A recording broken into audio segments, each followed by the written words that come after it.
बिस्मिल्लाहिर्रहमानिर्रहीम। अस्सलामुअलैकुम स्टूडेंट्स, आज मैं क्लास 10 फिज़िक्स यूनिट 10 के एमसीक्यूज़ के सॉल्यूशन आपको डिटेल में बताऊंगा। फर्स्ट चैप्टर है यूनिट 10 जिसका नाम है a mass spring system has mass m attached to spring. कहते हैं हमारे पास motion of mass attached to spring में अगर मैं मास को 4 टाइम इंक्रीज कर दूं टाइम पीरियड में क्या चेंज आएगा। इसके पास करेक्ट ऑप्शन है बिकम्स डबल। वो कैसे, इसकी एक्सप्लेनेशन मैंने आपको बताने जा रहा हूँ। As time period formula for mass attach to spring is, जो motion of mass attach to spring में टाइम पीरियड का फॉर्मूला था वो हमारे पास है T is equal to 2 pi under root m divided by k. अब गिवन क्या है, गिवन ये है कि मैथ्स को मैं 4 टाइम इंक्रीज कर दूं। मैथ्स 4 टाइम इंक्रीज करने से m किसके इक्वल हो जाएगा, 4m। अब new time period will be, ये पहले एक टाइम पीरियड था जो नॉर्मल था। अब मैथ्स 4 टाइम इंक्रीज किया तो नए टाइम पीरियड को मैंने t के ऊपर बार इसलिए डाला, न्यू टाइम पीरियड था। 2 पाई m की जगह बेटा मैंने अब क्या यूज किया, 4m, क्योंकि गिवन था कि मैथ्स को 4 टाइम इंक्रीज कर दूं, के एज इट इज आ गया। अब बेटा आपने कैसे जज करना है कि न्यू टाइम पीरियड में क्या चेंज आएगा। ये देखें बेटा, एक ये इक्वेशन है, ये एक इक्वेशन है, दोनों में कौन सी चीज एक्स्ट्रा है, तो आपको नजर आ रहा है अंडर रूट 4 इसमें एक्स्ट्रा है। अक्सर बच्चे 4 बाहर लिख देते हैं, ये अंडर रूट में है तो जो चीज एक्स्ट्रा थी वो मैं यहाँ ले आया। अंडर रूट 4 पीछे रह गया 2 pi m divide by k under root में। 2 pi under root m divide by k किसके बराबर है, टी के। इट्स मीन के हमारे पास इस सारे की जगह टी आ गया, अंडर रूट 4 की जगह हमारे पास 2 आ गया। तो टाइम पीरियड में अगर मैं मैथ्स को 4 टाइम इंक्रीज कर दूं टाइम पीरियड हमारे पास डबल हो जाता है।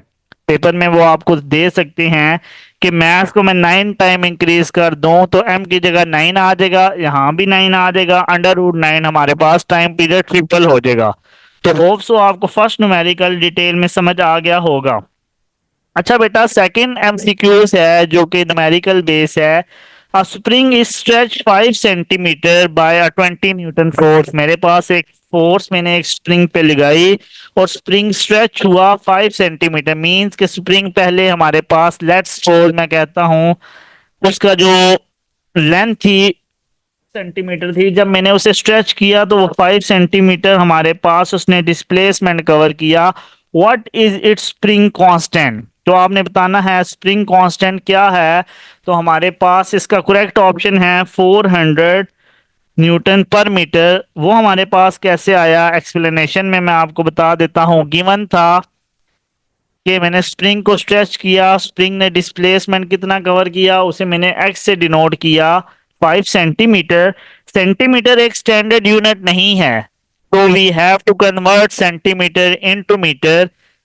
सेंटीमीटर स्मॉलर यूनिट है, मीटर बड़ा यूनिट है। whenever we need to convert smaller unit into bigger unit we need to divide, as we know that in 1 meter we have 100 centimetre. 5 को 100 से divide किया, आंसर आया 0.05 मीटर। फोर्स उस मैंने spring पे जो लगाई थी, स्प्रिंग स्ट्रेच हुआ 20 न्यूटन। आपने बताना है स्प्रिंग कांस्टेंट, तो हमारे पास स्प्रिंग कांस्टेंट को के से डिनोट किया जाता है। फॉर्मूला है as F is equal to k into x. हमने के की वैल्यू फाइंड करनी है, एक्स मल्टीप्लाई हो रहा है दूसरी तरफ जाके डिवाइड होगा। 420 थी, एक्स 0.05 आया था, 20 को 0.05 से किया, आंसर आ गया 400। फोर्स का यूनिट न्यूटन था, डिस्प्लेसमेंट का यूनिट मीटर था, न्यूटन पर मीटर आ गया। थर्ड बेटा हमारे पास एमसीक्यूज है। If amplitude of simple pendulum is double, अगर मैं सिंपल पेंडुलम का एम्पलीट्यूड डबल कर दूं what happens to its time period.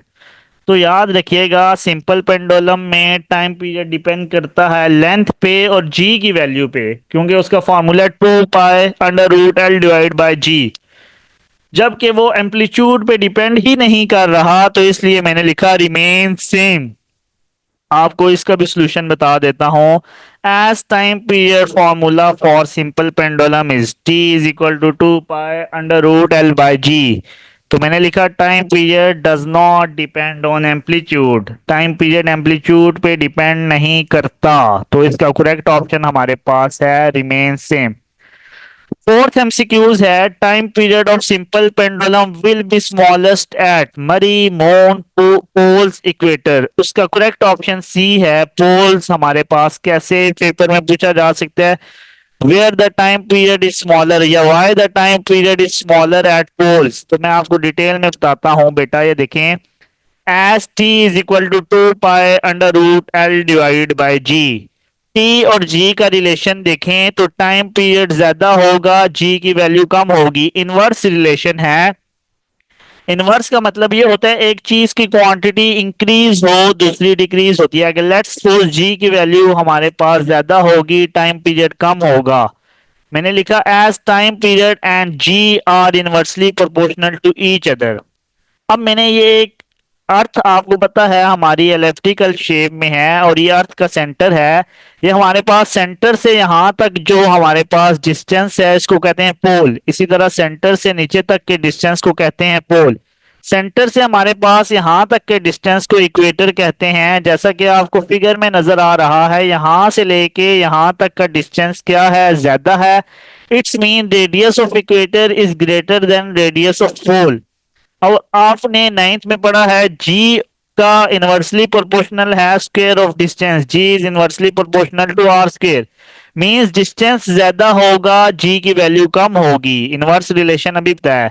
अब आप बेटा देखें कि हमारे पास इक्वेटर का डिस्टेंस ज्यादा था। इट्स मीन जी की वैल्यू इक्वेटर पे हमारे पास क्या होगी, कम होगी। और पोल का डिस्टेंस हमारे पास कम है, यहां से यहां तक का डिस्टेंस। अगर पोल का डिस्टेंस कम है इट्स मीन जी की वैल्यू पोल पे क्या होगी, ज्यादा होगी। तो मैंने लिखा at poles value of g is greater. Start में पढ़ा था टाइम पीरियड और जी का इनवर्स रिलेशन है ये। इट्स मीन जी की वैल्यू पोल पे ज्यादा होगी तो टाइम पीरियड क्या हो जाएगा, स्मॉलर हो जाएगा। तो आपने ये चीजें जहन में रखनी है। फेडरल बोर्ड में कॉन्सेप्चुअल भी पूछा जाता है क्वेश्चन, तो होप सो आपको ये समझ आ गया होगा।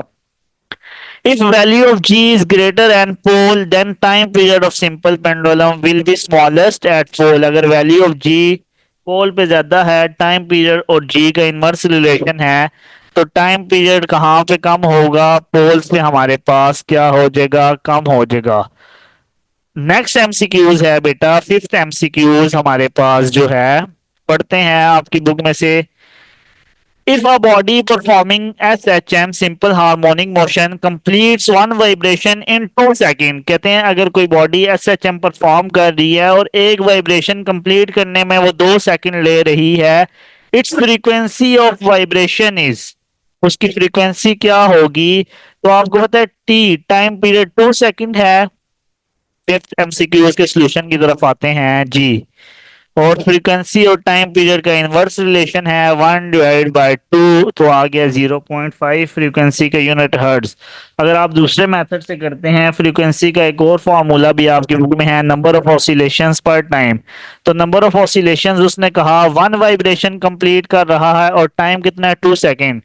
1/2, तब भी आंसर 0.5 हर्ट्ज हमारे पास आ रहा है। होप सो बेटा आपको ये 5 एमसीक्यूज समझ आ गए होंगे। नेक्स्ट जो 5 एमसीक्यूज होंगे वो मैं आपको नेक्स्ट वीडियोस में डिटेल में आपको समझाऊंगा।